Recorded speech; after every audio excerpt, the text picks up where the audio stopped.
Agriculture, the true reason for society's creation and the foundation of modern civilization.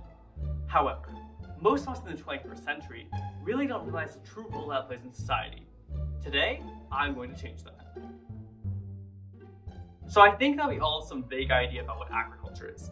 It's, farming, like crops and dirt and all that other stuff that country singers talk about.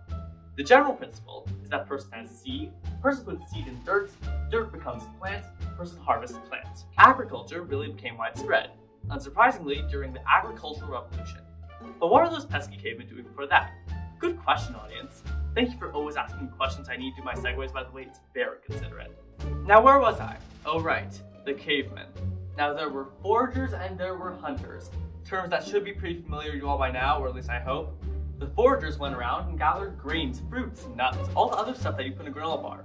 And the hunters hunted stuff, said stuff changing depending on the region. All except for fishing, as fishing was easy, accessible as long as you had a decently large water source, which is something that these small societies probably already had for drinking, cannot kill you unless you're unbelievably incompetent, and help serve in exterminating the crimes against humanity we call fish. So that's what they were doing before the revolution. So why the switch?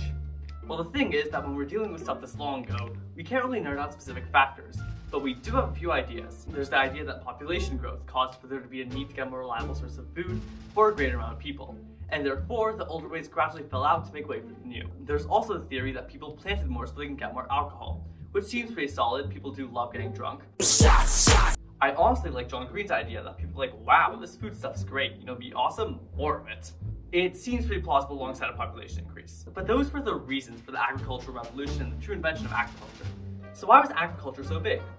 I'll seek to answer this question using an example of an agricultural society, and due to me being unbelievably basic, I'm choosing ancient Egypt. The first main advantage of agriculture is the fact that it gives you a controllable food supply. Ignoring natural disasters such as cold snaps, droughts, or floods, or anything like that, agriculture is stable, constant food, without any need for people to go out and hunt, with only the chance of bringing back food and the chance that they may never come back at all. This allowed for populations to increase by a substantial amount, as people no longer needed to worry about how the increase in mouths to feed would affect the availability of food. Using my ancient Egypt example, the ancient Egyptians had a society that was able to thrive for centuries on end, due to the fact that every year they were able to produce a stupendous quantity of grain, able to feed their impressive population with the remaining left over to be stored for hard times. The second main advantage regarding agricultural societies is that it's extremely profitable.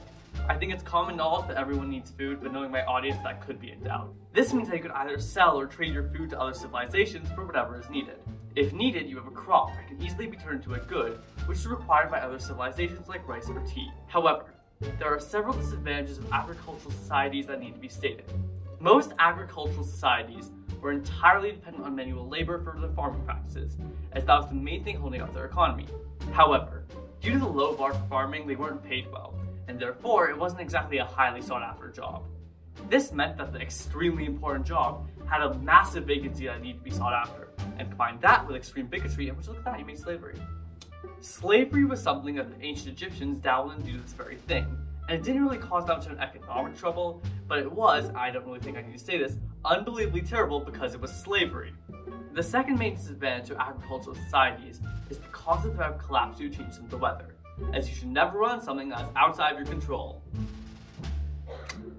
Definitely, fishing societies or trade societies are long-lasting and are completely controlled by the people, as they're functionally limitless in supply.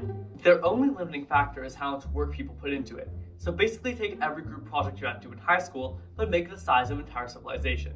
We got that hell in mind? Good. Imagine that but could randomly collapse. Meanwhile, agriculture could be slowed by several different natural factors. We can see this in the ancient Egyptian civilization, where cold weather and lack of rainfall caused for an extreme shortage of sustenance. It was one of the main factors in its fall. The thing with having societies that are entirely dependent on agriculture is that they're basically just a ticking time bomb. In certain areas, different plants are more likely to grow, and therefore because of that, they're more likely to use the same nutrients from the soil. This is, to put it bluntly, very bad. Because of this, the soil is gradually drained of the same nutrients, and therefore over time, less of those plants can be grown there because of lack of nutrients. Now this process normally doesn't take that long, but when you use the same crops for centuries in the same spot, it tends to catch up on you. When that happens, the civilization will always fail, unless by some miracle they're able to make a last-ditch switch to an entirely different form of economy. Now you may be wondering, Aditya, how does this affect me right now? Could you give me an example, preferably a quick and easy one because you don't want to record it anymore? Well, I got just the thing for you, audience. Let's take your shirt. Cotton is plucked, spun into thread, and then woven into fabric. Then undergo several different changes such as soaking and drying. At the end of the day, you get a shirt, if this even counts anymore. And that's it. That is the history of agriculture explained in 5 to 8 minutes. I don't care how long this video is. Good night.